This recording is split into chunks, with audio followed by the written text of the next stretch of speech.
They will never suspect you of being a Soviet agent. Record the sights and report back to us. You will be handsomely rewarded for your video.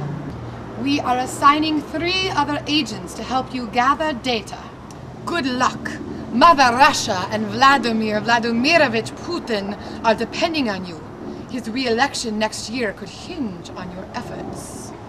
Maan helmillä peitti tuo kesäinen sade. Miks unelmoida tätä parempaa? Nuo sateiset pilvet myös muualla kohtaa. Vierailla mailla siellä myös vaeltaa. Näin äitini mua muistutti.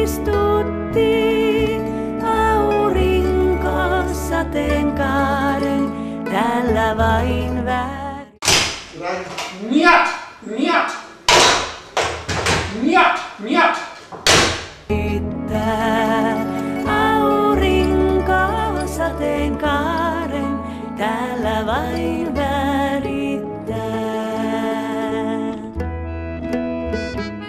Our 2+ week peek behind the Iron Curtain begins here in Helsinki, the capital of Finland. We begin our peek behind the Iron Curtain here at Market Square in the center of town in Helsinki on a bright and going to be very warm Sunday morning. And they are setting up the various stalls and restaurants. A Chinese restaurant making fried rice. They all have these huge pots of food. So what do things cost? Well, a coffee is €1.80, about $2.40 or $2.50. Then we have these vegetable and fruit stands. Top quality reindeer pelts go for €60 each. And they have a light odor about them. They do not smell like cows. As we look at this fountain of the Lady of Helsinki, it's hard to realize that Finland was part of Russia right up to the start of the First World War. Now a ride to Suomenlinna. We depart Senate Square with the flag of Finland. Now we begin a quick tour of the Gibraltar of the North, Suomenland Finnish castle. Sweden spent most of its fortune putting this fort together to protect itself from the Russians. After being completed around 1800 and being declared impregnable, this is the tomb of the builder, by the way. In 1808, Peter the Great ordered his forces to besiege this fortress, and to quote him, at the cost of 100 cannonballs, he picked up not only this fortress, but all of Finland. And Finland remained a Grand Duchy of Russia for the next 110 years until after the First World War, when it gained its freedom.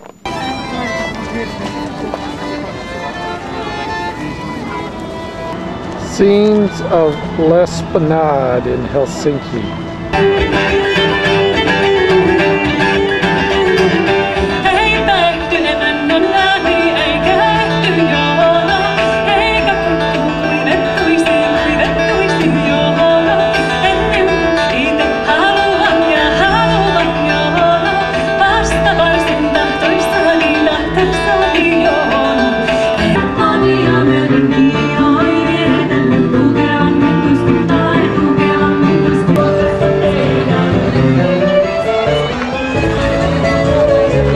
With one last look at Helsinki, it's time to head across the Baltic to Tallinn, Estonia.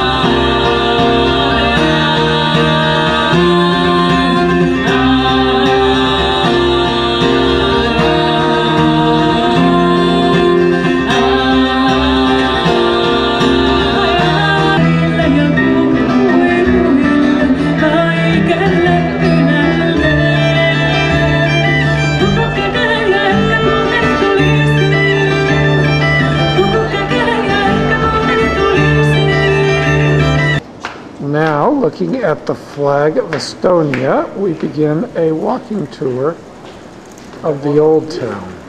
Looking at Old Town Tallinn, the Baltics have been part of Russia since about 1709. Russia held this country until 1991. And we will find out how the people in the Baltics are peeking out from behind the Iron Curtain and how they feel about Russia. So looking down to the harbor where we docked on the ferry boat. So for 20 crowns, about $2, you can shoot a bow and arrow towards the old town walls. And we come to the town square. All trace of the Soviet occupation is gone from Old Town. Old Town has returned to its Germanic roots of the 15th century. So sweet almonds cost 40 crowns or 2 rabbit skins. As we look at the Old Town wall, this brings an end to our Tallinn walking tour. We are having dinner at a restaurant called Gloria, which is inside a wall. And beautiful restaurant in the interior. Villa, the long way. Our chef tonight. It's a guinea fowl, or the guinea hen. Oh, okay. It's like the flavor from the fava, juicy from the chicken. Oh, okay. In summary, a wonderful restaurant, just very, very hot inside. Bright Thursday at lunchtime finds us at the Estonian resort town of Parnu. Parnu is right on the Baltic, and as you can see on this very hot day, the beach is fairly well attended. The bay is very shallow, and the water is cool, and very little English is being spoken here. And this is one of the typical seaside health resort hotels where we will be having lunch, a barbecue.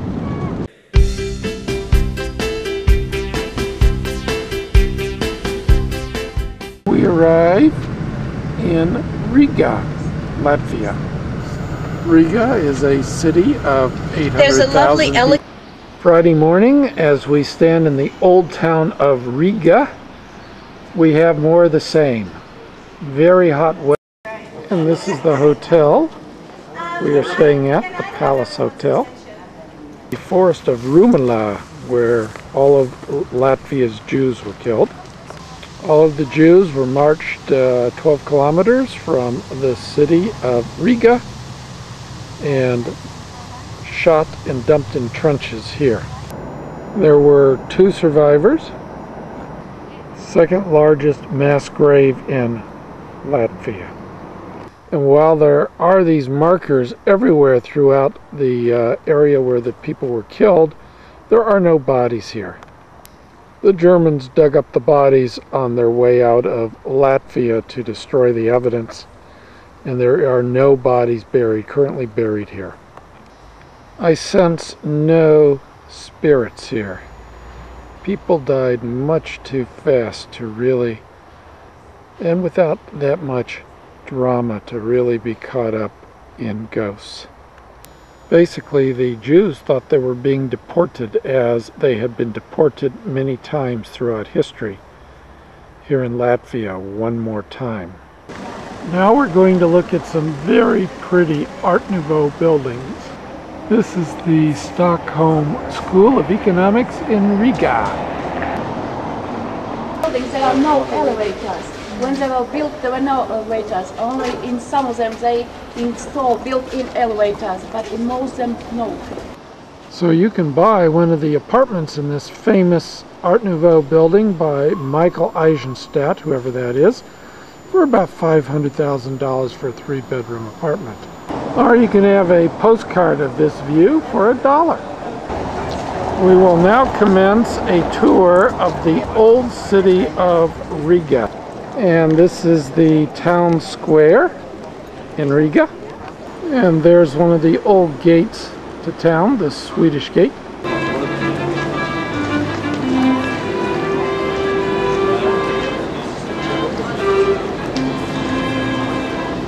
If it's Saturday, it must be Lithuania. We have stopped at a morning rest stop just across the Lithuanian border. All types of interesting foods to have for snacks. And here is the price list of these meats in lits, so you got to multiply everything by 0.4 to get the dollar amount. With our driver Alice busy consulting the map to find out how to get to Vilnius, we are off. With the Lithuanian flag flying, that means we have arrived in Vilnius. And there it is, Vilnius's KGB headquarters location. Of course, the museum has been conveniently renamed. And I'll read my Latvian here, the Museum of Genocide Victims. Our hotel of the night here in Vilnius, Lithuania. Sunday dawns bright and cloudless. What else is new? And hot. What else is new? This is the town hall of Vilnius, and this is Town Hall Square, where public executions were held once upon a time. Today, it is very modern looking. As we look down Glassmaker Street in the old Jewish quarter, yes, all the buildings look very modern, like they were built recently. What's happened is they've all been restored since the Soviets left, with new plaster over buildings that were originally constructed in the 1500s. Here's a building undergoing reconstruction. Perhaps this would be more interesting. This is the Presidential Palace, not where the president lives, but where he works. And this is where Napoleon stayed on his march to and back from Moscow, here at this Presidential Palace. And there are a few more familiar buildings in Old Town, but not many that look like this Renaissance period. And this is the main shopping street of Old Town. And the only locals you're going to find on this street are the ones selling something. Perhaps some point in time, Starbucks will buy this double cafe up. Now, local Lithuanian women wear short skirts. She is an example of this. Lunch finds us at Trakai, Lithuania's first capital until about 1300 AD. And today this is a tourist trap. There's the castle of Trakai. And we now go to the castle to look it over. This castle has been used in many, many movies. Now we leave Vilnius and head to Moscow. Ой, Вань, гляди, какие клоуны! Рот хоть завязочки пришей. Ой, до чего, Вань, размалеванный, а голос как у алкашей. А тот похож, нет, правда, Вань, на Шурина такая ж пьянь. Ну нет, ты глянь, нет, ты глянь, я правда, Вань. Послушай, Зин, не трогай Шурина.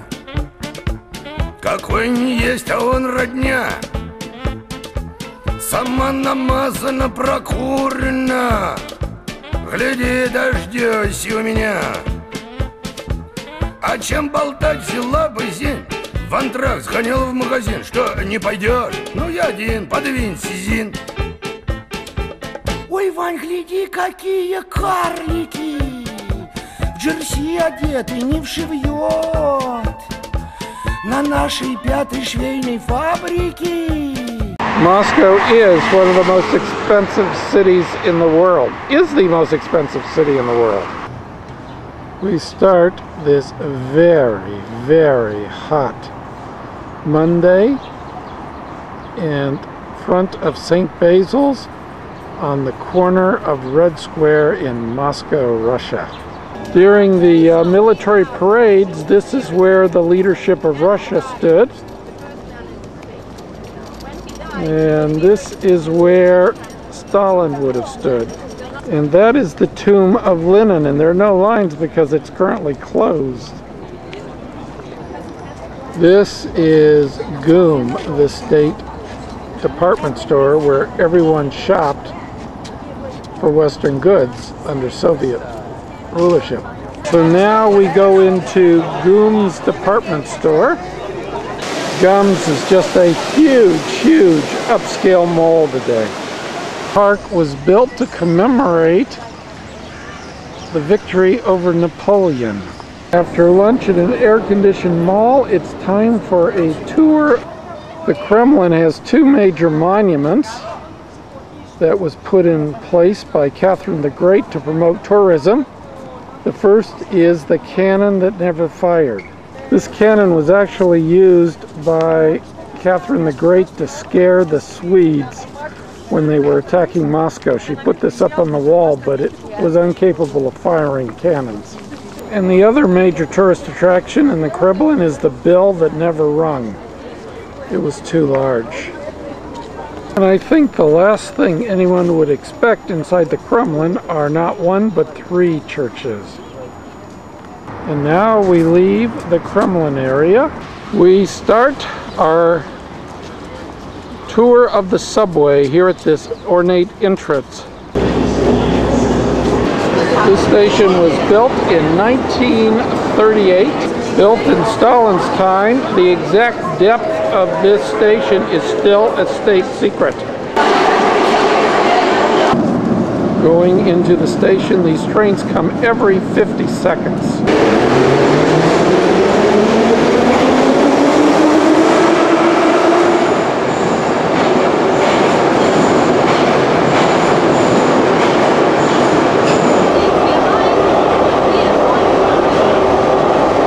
And this is a Khrushchev era station, depth still classified. This station features murals of Ukrainian folk art. This is a folk dancer from Ukraine. So now we leave this 1950s Khrushchev era station and head to an ultra-modern one.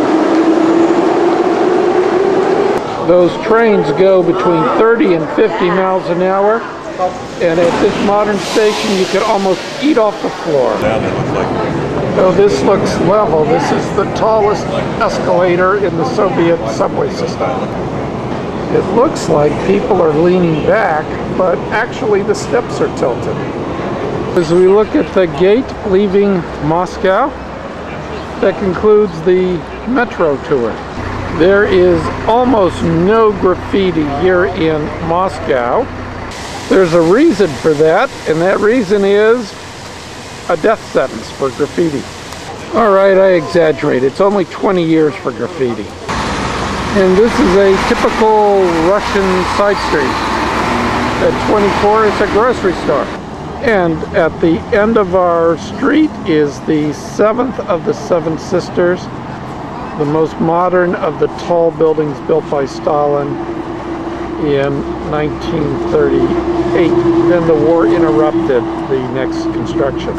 This view is so great, we'll even start Wednesday morning looking out at the Kremlin, St. Basil's, and Red Square.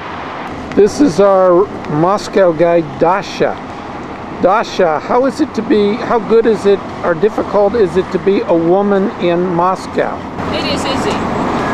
The majority of the population in the city are ladies. Now we are off to the train station to go to St. Petersburg.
Well, we are about to play Russian roulette aboard the Aurora train. With the tracks between St. Petersburg and Moscow bombed 2 days ago, the choice is to fly a Russian aircraft to St. Petersburg. Sometimes they actually take off. Or we can take the train and see if the Russians have really secured the tracks from the Chechen Terrace. This is the toilet for our car because we're traveling business class. More dashes. People waiting at a stop. It must be hot out there.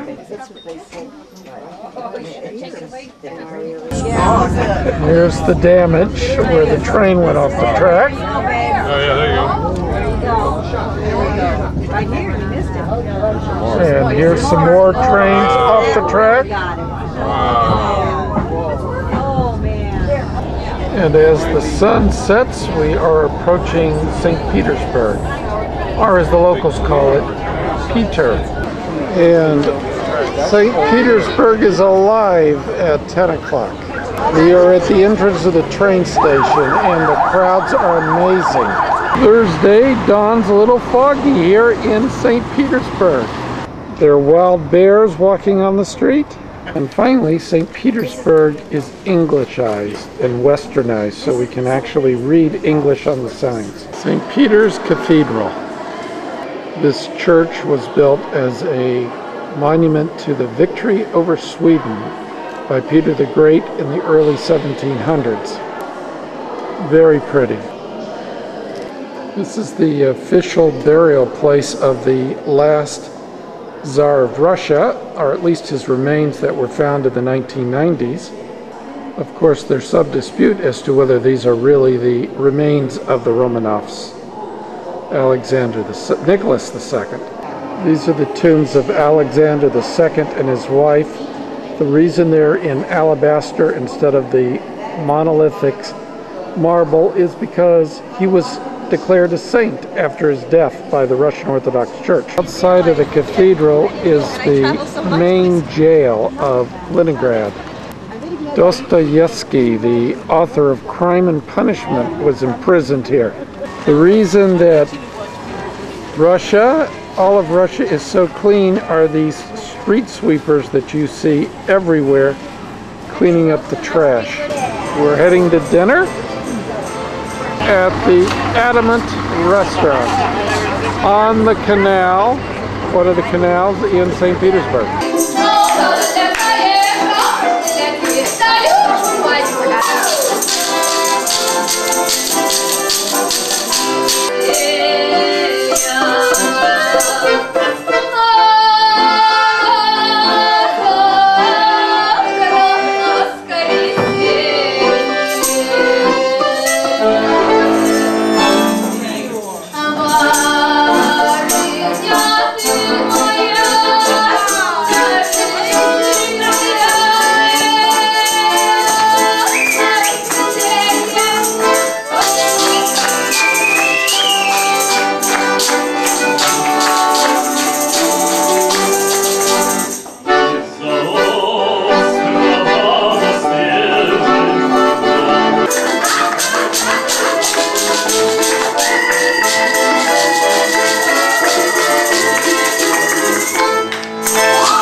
Friday starts here at the Great Choral Synagogue in St. Petersburg, not destroyed during the war since the Nazis never got here. This is the Grand Choral Synagogue, second largest in Europe after Budapest, used continually since it was built in the late 1890s. In Hungary, during the war, this synagogue would have been used as a stables. Some 19,000 Jews here in Leningrad, And as the Germans did not take the city, there was no Holocaust here. Built as the synagogue in Budapest is in mosque style.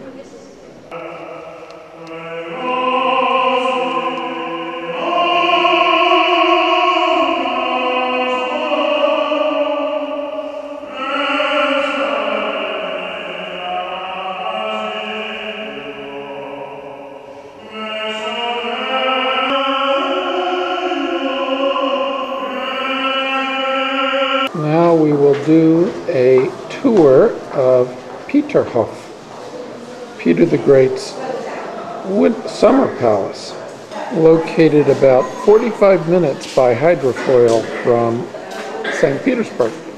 And we now approach Peterhof Castle. This place was totally destroyed by the Germans during the Second World War. So we are formally greeted at the entrance to the palace.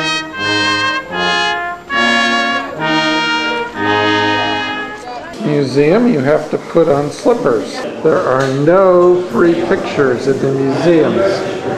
Video cameras cost 200 rubles, regular cameras 100 rubles. Oh, maybe this is why we paid 200 rubles for the inside pictures.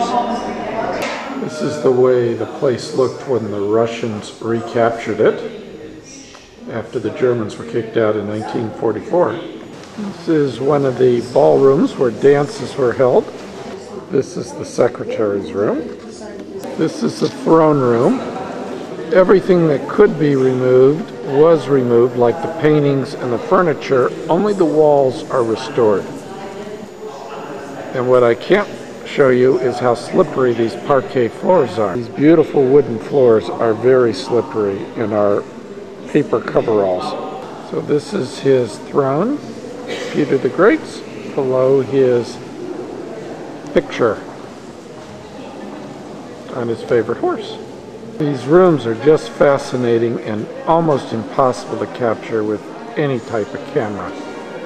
So all you can do is pick your favorite statue or desk out and photograph it.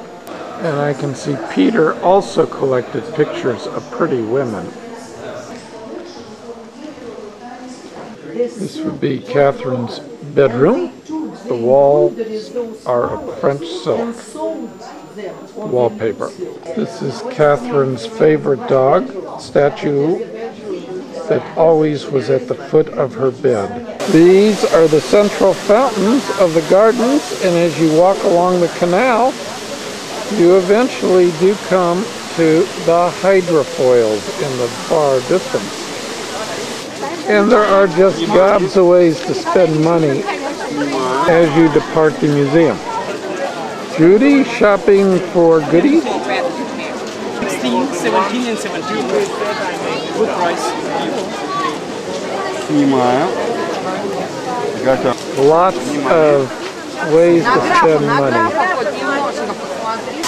This is the Great Cascade, built to commemorate Russia's victory over Stockholm in the early 1700s. This is some fountain with spray blowing all over us. Looking back up at the palace, it's time to take a hydrofoil back to St. Petersburg. And next up is the Hermitage. Well, they let me take photos in there. The Hermitage is Peter the Great's winter palace, where he stayed most of the year here in St. Petersburg. And there are the dancing fountains in the center of the harbor. Now we commence a tour of the Hermitage. This is the largest museum in the world. Less than 1/20th of the museum of the pieces can be exhibited at any one time. This is not a throne room, this is a reception room. But the picture is of Peter I with the goddess Athena. This was the old coat of arms, and now the current coat of arms for the country of Russia, but minus the crown. During the war, all of this stuff that could be removed was removed. But Germans had orders to bomb this place to the ground, and a few bombs did hit it. But most of the building and most of the unmovable chandeliers survived. Now we come to the formal throne room, not the largest in the palace, however, with these pretty golden chandeliers. And everywhere there are watchful people to keep you from touching everything or anything. The collections in this museum were either purchased or confiscated from the Russian nobility after communism in 1917. These rooms have to be looked at from the floor up to the ceiling as we go up that lapis colonnade.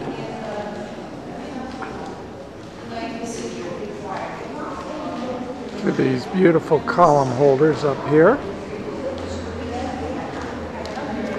The Hermitage has two Leonardo da Vinci's. This is Madonna and Child. There, the boy is just playing, you know, he's a child. Here, though he is... And here's Titian's Pendant, Mary Magdalene, 1488. And look at that frame. The frame is about as good as the picture is. But his body was found first time. She saved him from death. Can you guess what this piece is as I gradually move back out? It's a dust collector. A box to hold nail clippers, etc. from the 1500s.